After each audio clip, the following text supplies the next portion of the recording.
Chapter 6 of the Kybalion, by three initiates. Chapter 6. The Divine Paradox.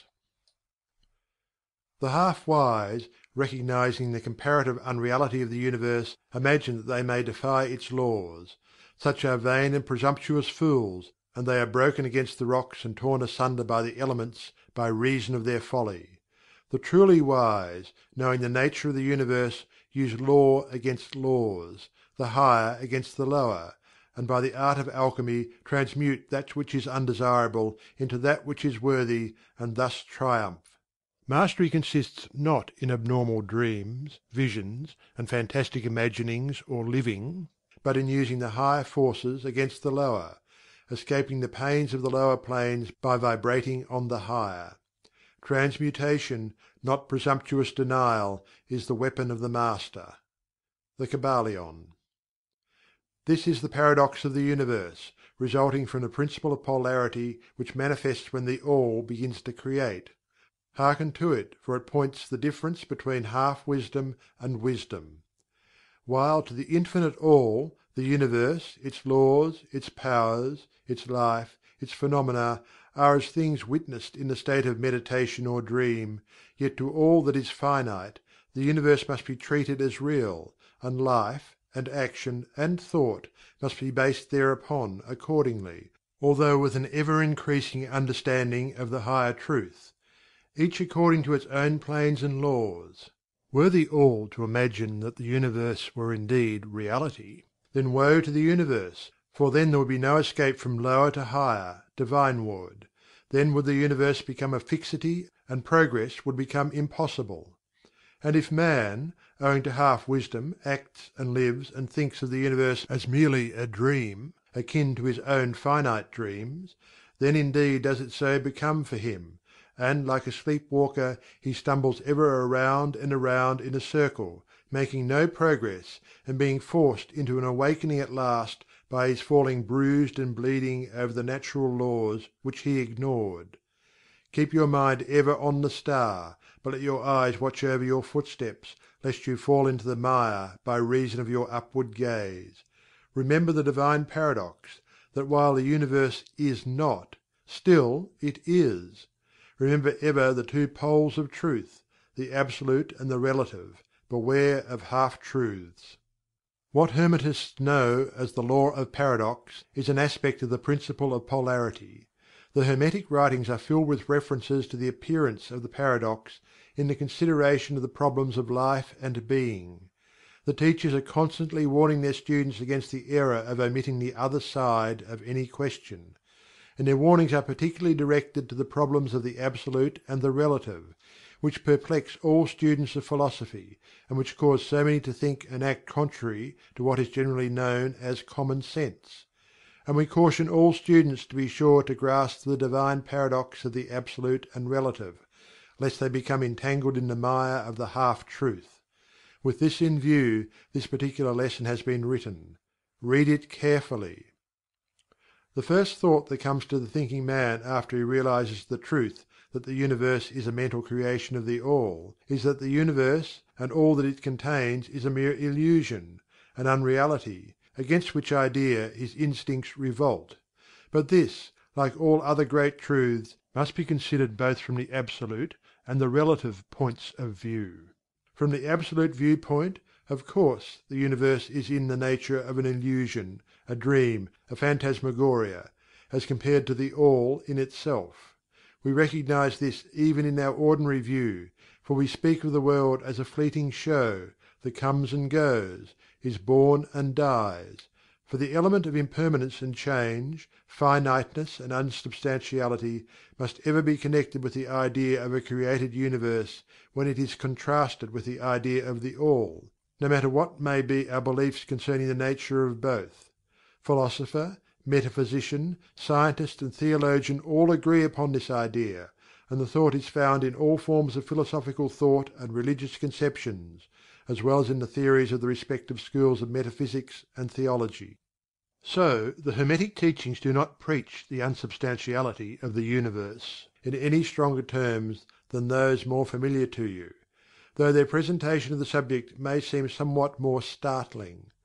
Anything that has a beginning and an ending must be, in a sense, unreal and untrue, and the universe comes under the rule, in all schools of thought. From the absolute point of view, there is nothing real except the All, no matter what terms we may use in thinking of or discussing the subject. Whether the universe be created of matter, or whether it be a mental creation in the minds of the All, it is unsubstantial, non-enduring, a thing of time, space, and change. We want you to realize this fact thoroughly before you pass judgment on the Hermetic conception of the mental nature of the universe. Think over any and all of the other conceptions and see whether this be not true of them. But the absolute point of view shows merely one side of the picture. The other side is the relative one. Absolute truth has been defined as "things as the mind of God knows them," while relative truth is "things as the highest reason of man understands them." And so, while to the All the universe must be unreal and illusionary, a mere dream or result of meditation, nevertheless, to the finite minds forming a part of that universe, and viewing it through mortal faculties, the universe is very real indeed, and must be so considered. In recognizing the absolute view, we must not make the mistake of ignoring or denying the facts and phenomena of the universe, as they present themselves to our mortal faculties. We are not the All, remember. To take familiar illustrations, we all recognize the fact that matter exists to our senses. We will fare badly if we do not. And yet, even our finite minds understand the scientific dictum that there is no such thing as matter from a scientific point of view. That which we call matter is held to be merely an aggregation of atoms, which atoms themselves are merely a grouping of units of force, called electrons or ions, vibrating and in constant circular motion. We kick a stone and we feel the impact. It seems to be real, notwithstanding that we know it to be merely what we have stated above. But remember that our foot, which feels the impact by means of our brains, is likewise matter, so constituted of electrons, and for that matter, so are our brains. And at the best, if it were not by reason of our mind, we would not know the foot or stone at all.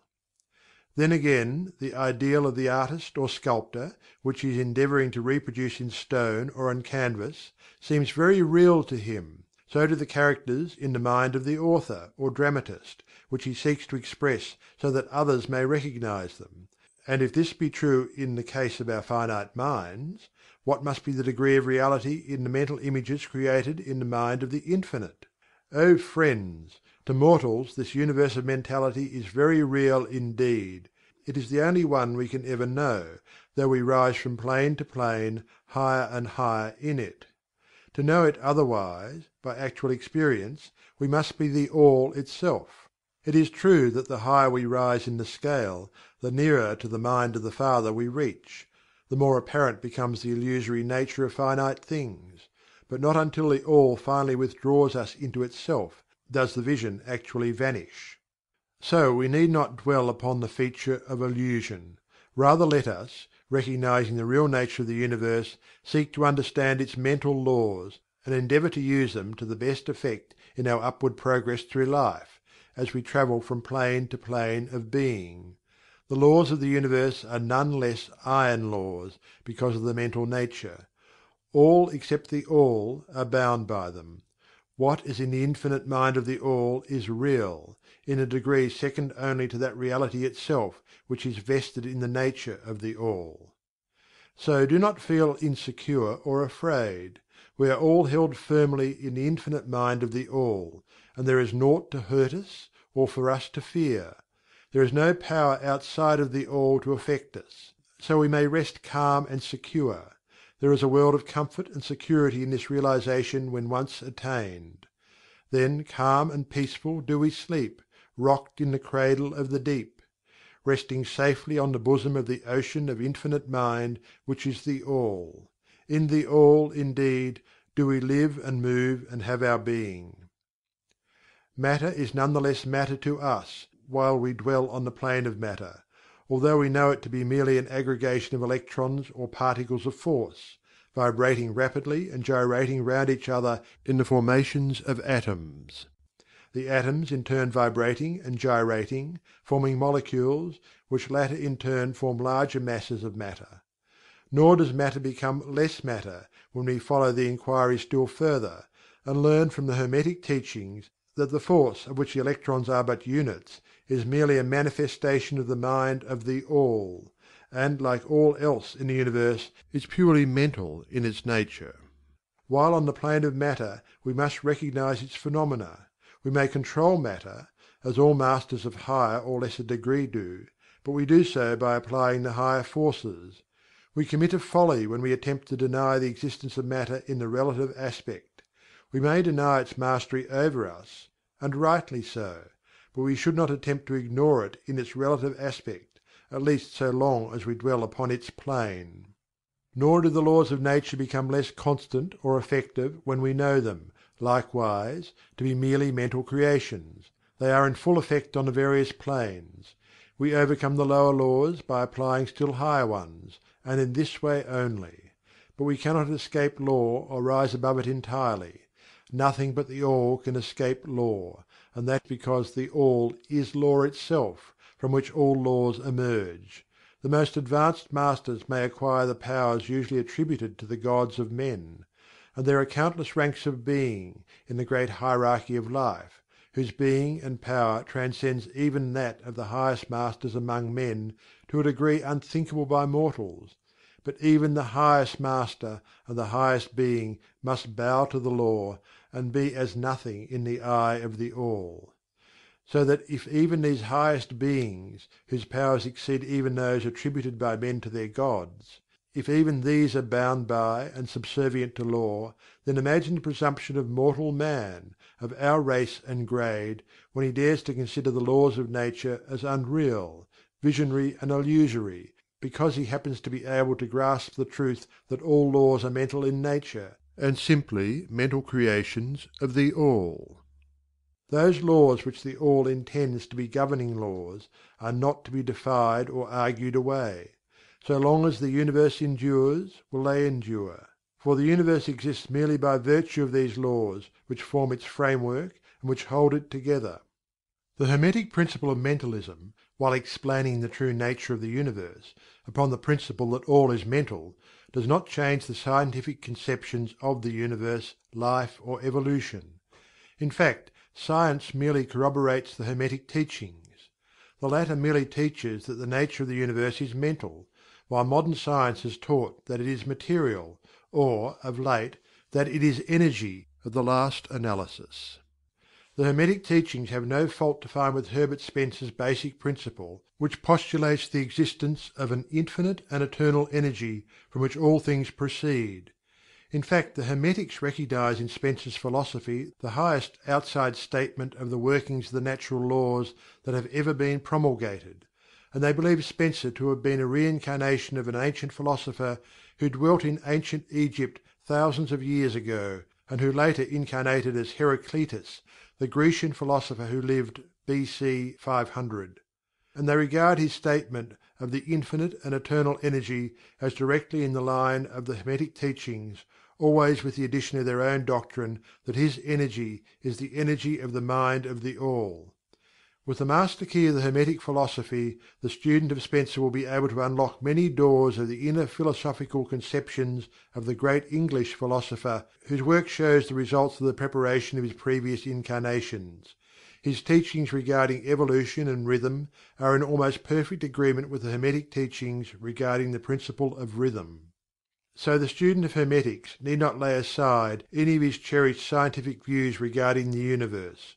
All he is asked to do is to grasp the underlying principle of the All is Mind, and the universe is mental held in the mind of the All. He will find that the other 6 of the 7 principles will fit into his scientific knowledge, and will serve to bring out obscure points and to throw light in dark corners. This is not to be wondered at, when we realize the influence of the Hermetic thought on the early philosophers of Greece, upon whose foundations of thought the theories of modern science largely rest. The acceptance of the first Hermetic principle, mentalism, is the only great point of difference between modern science and Hermetic students, and science is gradually moving toward the Hermetic position in its groping in the dark for a way out of the labyrinth into which it has wandered in its search for reality.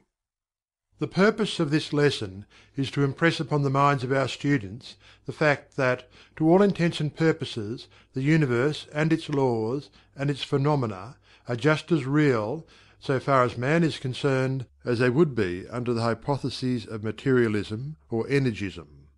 Under any hypothesis, the universe in its outer aspect is changing, ever flowing, and transitory, and therefore devoid of substantiality and reality.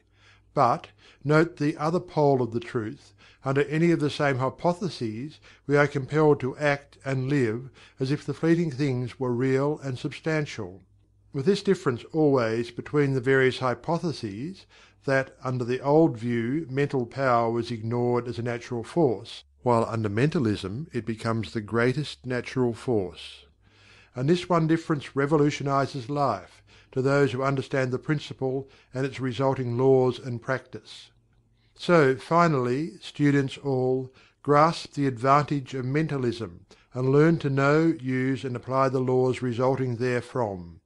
But do not yield to the temptation which, as the Kybalion states, overcomes the half-wise, and which causes them to be hypnotized by the apparent unreality of things, the consequence being that they wander about like dream people dwelling in a world of dreams, ignoring the practical work and life of man, the end being that they are broken against the rocks and torn asunder by the elements by reason of their folly.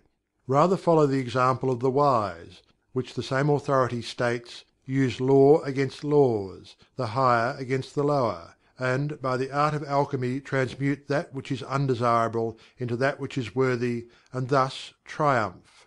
Following the authority, let us avoid the half-wisdom, which is folly, which ignores the truth that mastery consists not in abnormal dreams, visions, and fantastic imaginings or living, but in using the higher forces against the lower, escaping the pains of the lower planes by vibrating on the higher.